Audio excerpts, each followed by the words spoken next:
Hey, what is up, you guys? It's Mirage Knight here, coming at you with the deck profile for the Alaskan Bullworm 5.0 build. And my side deck is where it should be, I think, for right now, but you can build your side deck however you want. I'll go over it just because anyway. So first and foremost, let's go over the monsters. So we're running 3 copies of the Metalphosis Full Flame, 3 copies of the Metalphosis Gold Driver, 3 copies of the Metalphosis Silvered, and then 3 copies of the Steel Wren. So what each of these guys do, scale 1/8, they're all normal. They pop a card face up on your side of the field to set 1 Metalphosis spell or trap to your side of the field. And that's a kind of a requirement. So how do you do this? Well, you incorporate other things that want to be destroyed in order to plus. So these are the Metalphosis spells or traps. So Metalphosis Fusion, 2 of those, Metalphosis Counter, 3 of those, and 1 Metalphosis Combination.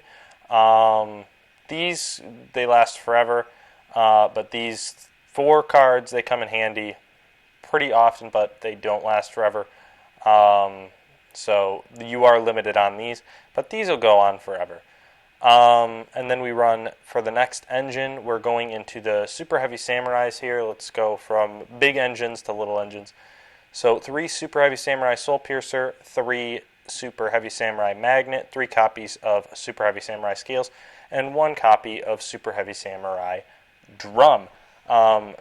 Be it a level 1 tuner, pretty good, and this is a rank 4 engine. This equips to other things, freeing up those monster slots, and then pretty much it. This searches. This is Vega. It's like the Stellar Knights. I keep saying it. This is the Nab. This is Vega. This is Altair. Simple, clean cut, straight to the point. They're all Earth machines, so that's good. On to the next engine, we're running 2 copies of Swanee, 2 copies of Chewin. Again, level 1 tuner, obviously important. We're running 4 of them, and we're running a total of 6 level 1 monsters. So those obviously cannot be pendulum summoned, so they have to be normal summoned or special summoned by some other means. So we have the Swanee, and then we have the Chewin. They special summon each other. Obviously, you can go from rank 4 to Synchro, back to rank 4. Pretty simple stuff, all while acquiring and accumulating your Metalphosis spells or traps. And then last but not least, the last engine is the Box of Friends engine, where if this card is destroyed, you can special summon 2 normal monsters whose attack or defense is 0 from your deck with different names. So Master Pendulum and Steel Wren. 0 defense, 0 attack, works perfectly. Pretty nice stuff. This card ends up being a +2 because you destroy it, you set a Metalphosis spell or trap, which immediately replaces this card, and then everything on top of that is a plus. So you get 2 monsters, +2. So really nasty card. We run 2 of those. And then 2 Painful Decision, 1 Raigeki.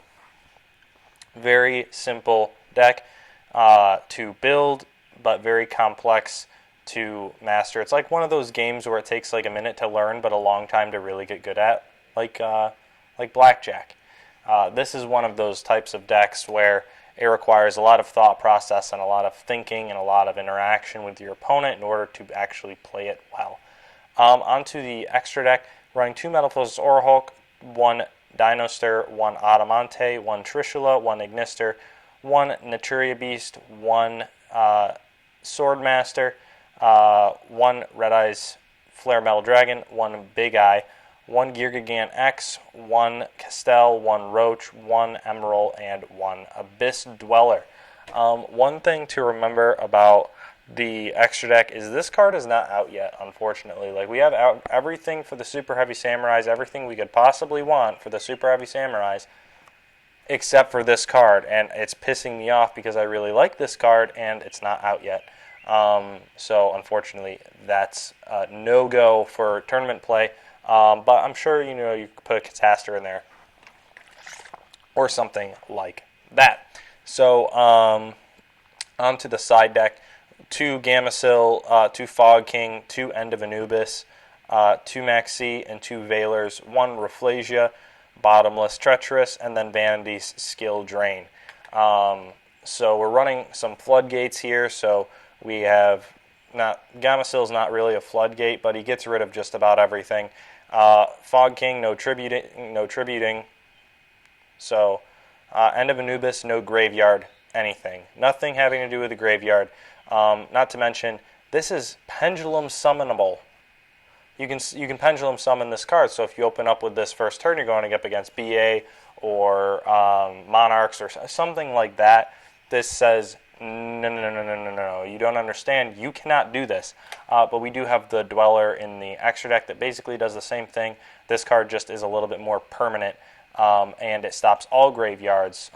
Dweller only stops your opponents. So if you really want to lock down the entire field, basically many decks, if you want to lock out many decks all at once with one card, End of Anubis, that's the way to do it.